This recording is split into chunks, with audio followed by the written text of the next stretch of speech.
Hello po mga kababayan, kamusta po kayong lahat? And once again, welcome back to another episode of Simply Talkies Vlog. Pag-usapan natin mga kababayan itong ICC, no? Yung International Criminal Court, kasi meron pong isang mambabatas dyan na meron po siyang opinion tungkol sa ICC. Ano po ang gusto niyang mangyari? At ganun din po yung mga security officers ni Pusit na nag-disburse ng confidential fund, nasa opisina niya pa rin.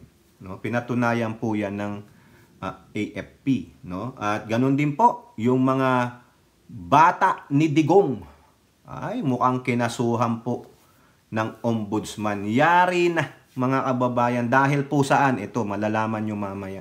Pero bago po tayo magpatuloy, tayo po ay magbibigay pugay at pasalamat sa lahat ng ating channel members, followers, subscribers, nagla-like at nagsishare ng ating mga videos, sa mga nagbi-video replay, nagsishare ng kanilang blessings. Ganon din po sa mga nakakasama natin sa ating live streaming at video premiere. Special shout out to all our OFWs, sa mga men and women in uniform, sa ating mga frontliners at mga guro. At muli ako po ay lubos na nagpapasalamat sa lahat ng sumusuporta, sumusubaybay at tumutulong sa ating channel. And may God bless us all, may God bless our country, and may God bless the Marcos administration and protect it from the evil forces like the Dutertes. So eto po, no, unahin natin, ito po napakagaling na mambabatas po nito, mga kababayan. Siguro kilalang-kilala nyo na itong congresswoman na ito from Batangas, no? Kung pwede lang maging vice president ito, kung sakasakali lang matanggal si Pusit. Payag na ako. Sana pumayag din siya, no? Pahiram muna mga taga Batanggenyaw. Oo, pahiram muna kami ng magaling ninyong congresswoman. Ang tinutukoy po natin ay walang iba kundi si congresswoman Beatrix Luistro. Napaka-fierce po nito, napakagaling niyang magtanong sa Quadcom, no? Pero meron po siyang suhestyon na tungkol sa ICC. Ito po sa GMA News. Quadcom Solon, ICC withdrawal devastating. PH should rejoin. Ayun. Naku. Isa na po siya sa mga mambabatas na nananawagan na bumalik sa International Criminal Court ang Pilipinas, mag-rejoin. Si SP sabi niya wala namang problema. Si Coco Pimentel wala rin problema. O, Pops, ito pa. Ha? Kasi sabi ni Panelo, kung sakali daw babalik muli ang Pangulo, ang Pilipinas sa ICC, baka kasuhan nila ng impeachment ang Pangulo. Wow, ang galing talaga. Nanakot na kaagad. O bakit? Ito, sasabi ni Luistro, mag-rejoin na tayo. Ano ang legal repercussion? Di ba? Sige nga, magkaroon nga kayo ng oral argument nila Panelo. Magagaling naman kayong mga abogado. Oo. Reacting to the European Union calls for the Philippines to... Ay, talaga, European Union pa ang nananawagan sa Pilipinas, ha? Anong meron? To reconsider its withdrawal from the ICC Court. A member of the House Quadcom investigating drug war deaths during the Duterte administration called on the Philippine government to rejoin the ICC. Ito po sabi ni Congresswoman Luistro. There must be a court of last resort, which will complement domestic courts that will investigate and, where warranted, try individuals charged with the gravest crimes of concern to the international community, namely genocide, war crimes, crimes against humanity, and the crimes of aggression.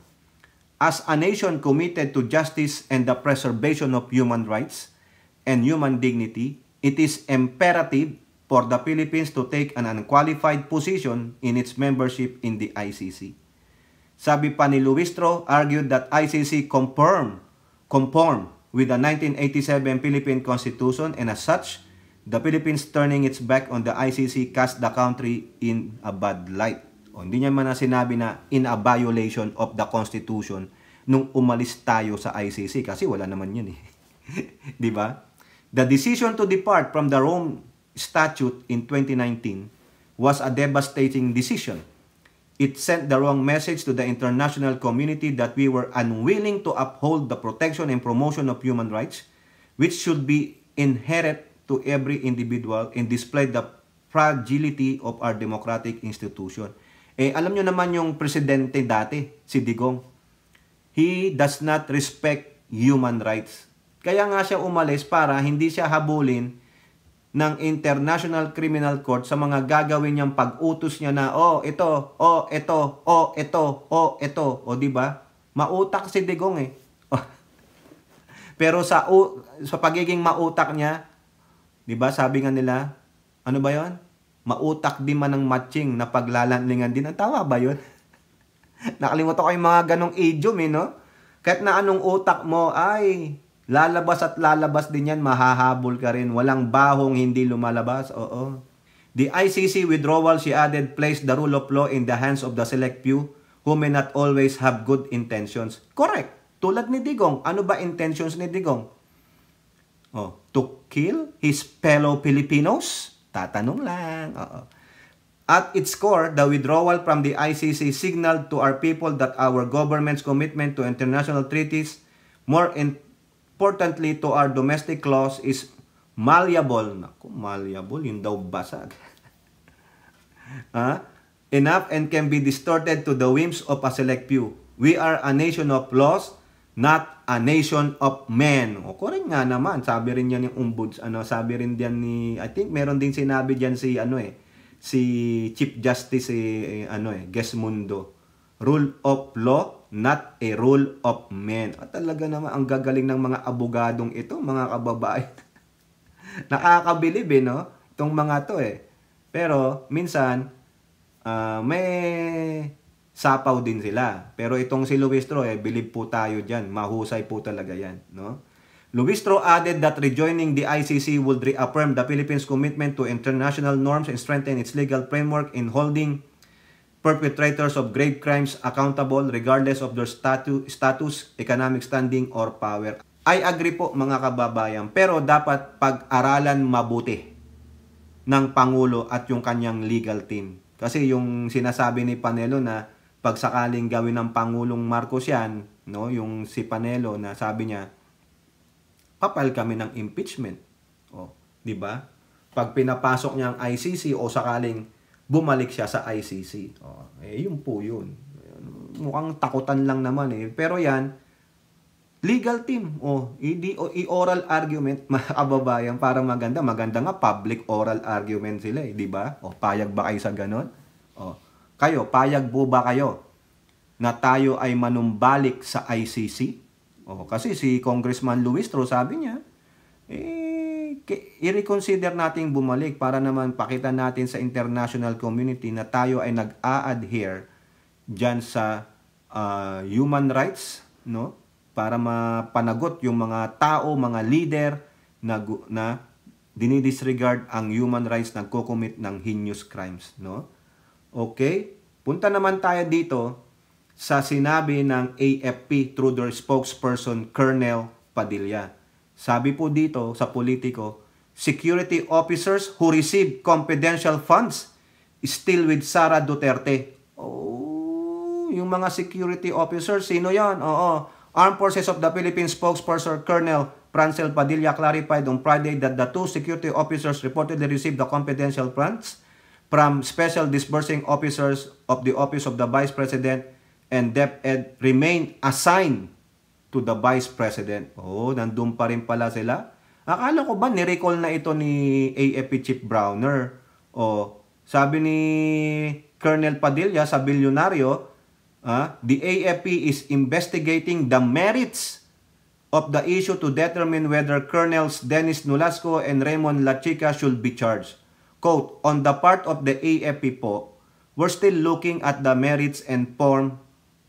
And from our end po, kung meron siyang administrative implication, we will act on it accordingly and do our internal investigation. Pag meron po kami nakitang cause for us to conduct the said investigation, then we will do so accordingly. Sabi dito, hindi pa rin daw pa pala nasasamon tong dalawang official na ito Padilla said at present, the order for the return of the two to the AFP from the Vice President Group is under process pa pala. Okay, under process pa. Sige, antayin po namin, no? Pero dapat itong dalawang ito ipatawag. Kasi sabi, ibigay sa kanila yung confidential funds. Now, they are the ones, probably silang nagsulat ng mga pangalan lang, tatanong lang, maybe. At paano nila dinisburse yun? Ay, nago, mahirap yan, mga kababayan. Pero ito, exciting, no? Kailangan sa next hearing ng committee ni Representative Joel Chua, mapatawag yung dalawa na yan. Lalo na sila chika, siya yung gumanon dun sa pulis Nakademanda rin yan no? Pananakit sa pulis. Nakita niyo yung sinasakay sa ambulansya si Pabebeng Chief of Staff ni Pusit. Yung lalaki palang gumanon sa pulis, sila chika. Di umano. Base dun sa video. Okay? Kaso siya. Now, punta po tayo dito. Mga tauhan dati ni Digong nasampahan ng graft charges. May nabasa po akong balita, yung dati niyang Secretary Energy, si QC. Sinampahan po ng graft charges dahil po saan? Ito, Hontiveros on Malampaya graft charges. Higher up in bureaucracy should be held accountable. Malampaya. Kita nyo yan? Sabi ng kaibigan natin dyan sa Palawan, ito verified account yan, mga kababayan. Hindi naman po tumitigil ang Malampaya sa pagsipsip ng natural resources dyan sa West Philippine Sea sa Palawan. COVID or not, 24 hours operation yan. Kumikita po yan. Ang sabi po nga sa atin ay dolyar ang kita niyan. I-convert nyo sa peso. Kung 1 milyon, isang araw ang kita niyan, i-convert nyo sa peso, magkano ang kinikita ng gobyerno dyan? Saan napunta yung kinikita ng gobyerno? Bakit nung time ni Digong sabi niya wala ng pera ang gobyerno? Kaya nga kung ano-anong ginawa nila, transfer of fund o whatever, lalo na sa DOH. Ito po, Senator Risa Hontiveros welcome the Ombudsman filing of graft charges against Davao businessman Dennis Uy. Ito na namang si Dennis Uy. Ang daming nakuwang kontrata nito sa gobyerno, mga kababayan. No, Uy. Uy. Ano yan? Filipino-Chinese ba yan? Chinoy ba yan? O pure Chinese? Pag pure Chinese yan, tatanong lang, walang iya kayo.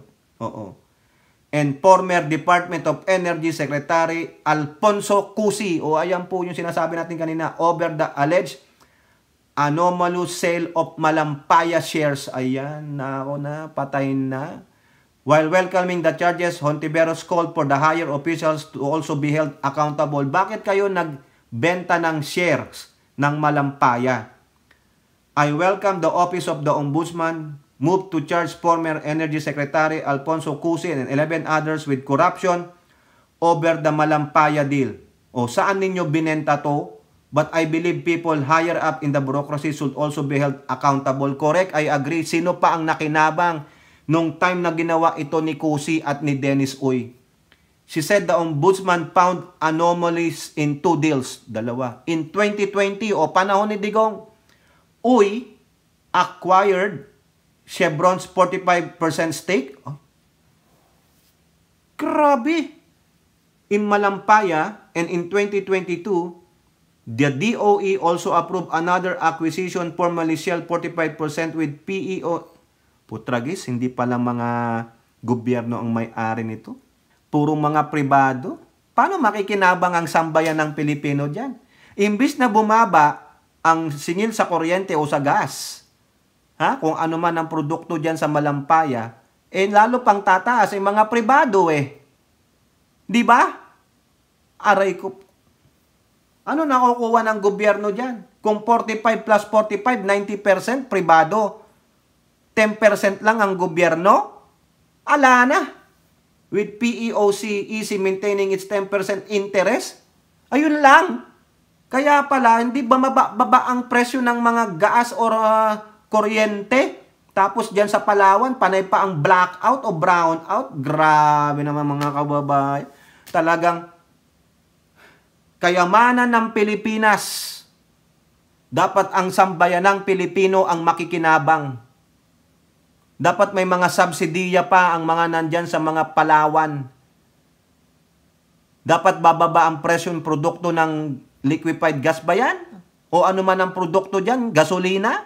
Kaya pala, ano nangyari? Kasi binenta nyo mga pag-aari ng gobyerno. Yun na nga lang Petro, no? Sabi nung si Ramon Angbayon, bilhin nyo na lang, balik ko na lang sa gobyerno, ganito halaga. Bilhin nyo na po, Pangulong Marcos. It's about time.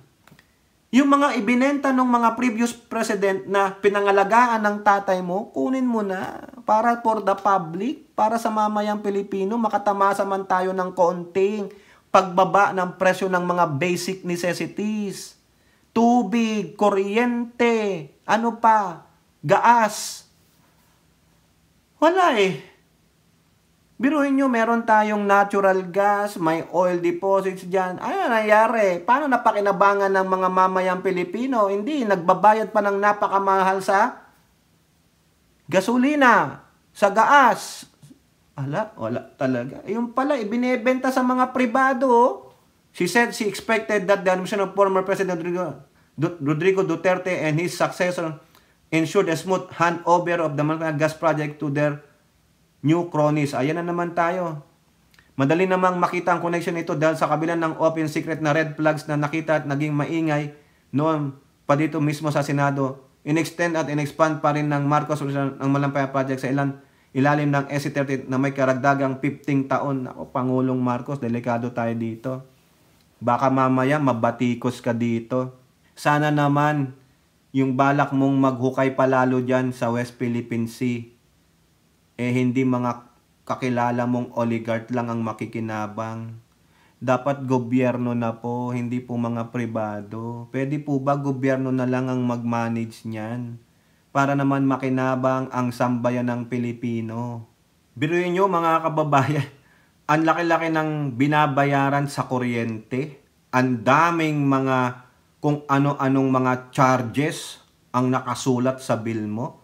Daig mo pa yung nag-grocery dyan sa SM o sa Pure Gold Grabe naman, Pangulo. Maawa naman kayo. Kung ganito lang, kung totoo tong sinasabi ni Hontiveros na mga cronies ninyo, no? Maawa naman kayo sa sambayan ng Pilipino. No? Pinaglalaban nga natin ng West Philippine Sea dyan ang maraming natural resources o sa buong bansa. Pero wag lang naman puro cronies, mga oligarch na lang. Tapos ang ibibigay nyo lang, wala pang piso para sa mamayang Pilipino. I-take over na ng gobyerno yan. Kakaawa naman ng si Juan, no? Si Maria. Wala nang nakitang pag-angat, wala nang nakitang lunas o kaginhawaan. Mga kababayan, no? Kung totoo man to, biruin nyo, 15 taon pang in-extend ni Pangulo. O ngayon, sa pagdidrill dyan sa West Philippine Sea, sinong ilalagay na naman na oligarko ng tokwa? Ito pa sabi ni Hontiveros, Duterte in 2021 signed into law the Murang Kuryente Act which aimed to bring down the cost of electricity to the country by appropriating funds from the process of Malampaya to service stranded debts that are being managed by SAM. SAM may yung SPSALM. Some may have heard a sigh of relief with the annual appropriation of 8 billion in line with the noble intention of MKA, yung Murang Kuryente Act. But, did it make electricity more affordable to consumers due to failure of privatization and managing the former NAPOCOR debts effectively? Kayo, naramdaman nyo ba yung sinasabing Murang Kuryente Act? May 8 billion na nilagay dyan? O, ano nangyari? Naramdaman ba? Hindi lalong tumataas ang kuryente. Di ba? For this additional reason, we should hold to account at all high government officials who are part to this mockery and abuse. Ay ako, po ako dyan. Tamaan na ang tamaan. Kawawa naman mga kababayan. No? Biruin mo, yung mother ko na, saka yung bunso naming kapatid, nakatira dun sa bahay. Ang bili, umaabot ng 2,000. Palagi namang wala dun nanay ko, saka yung kapatid ko may trabaho, uwi lang ng gabi. Wala rin silang AC. Sira din daw yung TV. Paano pa? Nag-iPad na nga lang nanay ko. Anong gamit mong kuryente? Diba? 2,500, 2,000. Grabe mga kababayan. Tapos yun naman pala, may Murang Kuryente Act, may 8 billion na earmark, tapos wala rin. tataas pa ang bayad ng kuryente. May ikaw, nagsisip-sip ka ng gas dyan sa West Philippine Sea? Mag-oil drilling? Eh, sinong makikinabang? Eh, di you plundered yung kayamanan ng bayan. Maya naman kayo. Diba? Dapat makinabang ang Pilipino dyan. Hindi lang yung puro ayu-ayuda. Gawin yung permanente ang ayuda sa pamamagitan ng pagbaba ng presyo ng mga basic necessities ng mga bills ng mamamayang Pilipino. Lalong-lalo na sa kuryente. Panay pa ang blackout, panay pa ang brownout, leche. Diba? Kaya walang gaano nagninegosyo yung mga foreign investors. Kasi bakit? Unang reklamo, napakataas ng bayad sa kuryente. Come to think na pinagyayabang natin na ang dami nating oil dyan. Sip-sipin nyo ng sip-sipin, tapos sisip-sipin naman ng mga oligarko, ng mga cronies ninyo. Ay, come on. Tamaan na ang dapat tamaan. Pangulong Marcos, act on it. Huwag kang magpabudol sa mga cronies ninyo o mga sumisip-sip sa'yo. Mayayaman na yung mga yan. Mapipera na kayo. Share your wealth to the people. It's about time. Tao naman. Taong Pilipino, mamamayang Pilipino. Hindi yung iilan na ang kinakain yata nila, almusal, tanghalian, hapunan, ay kwarta. Putragis na yan. Parang dadalhin nyo sa hukay ninyo ang kwarta ninyo. Hindi naman nyo pwedeng i-bribe pati si Satanas dyan. Di po ba tama, mali? Kita nyo yung malampaya, tuloy-tuloy lang operation yan. Saan napunta ang kinikita niyan? Naramdaman nyo ba? Kayo dyan sa Palawan, naramdaman nyo ba? Dapat nga daw, may subsidiya pa kayo dyan eh. Naramdaman nyo, nakuha ninyo? O, sino lang nakikinabang? The few, the powerful, the power-hungry money. Yan po yan, mga kababayan, nakakagalit, nakaka-high blood na naman. Ano? Kasuhan po silang lahat dyan. Dapat lang, wala akong pakialam kung sino pang makasuhan dyan. Dapat yung matikman ang galit ng sambayan ng Pilipino. Inuuto nyo lang eh. No? Sasabihin nyo, ipaglaban natin ito, sa atin ito. Kayo ang makikinabang, utot ninyo. Utot ninyong blue. Kayo ang makikinabang sa pakikipaglaban namin. Kayo lang ang makikinabang, hindi po ang sambayan ng Pilipino. Di po ba tama, mali? O kayo po, ano pong inyong masasabi? Comment down below and don't forget to like and share. Hope to see you in the next videos. Bye-bye. God bless.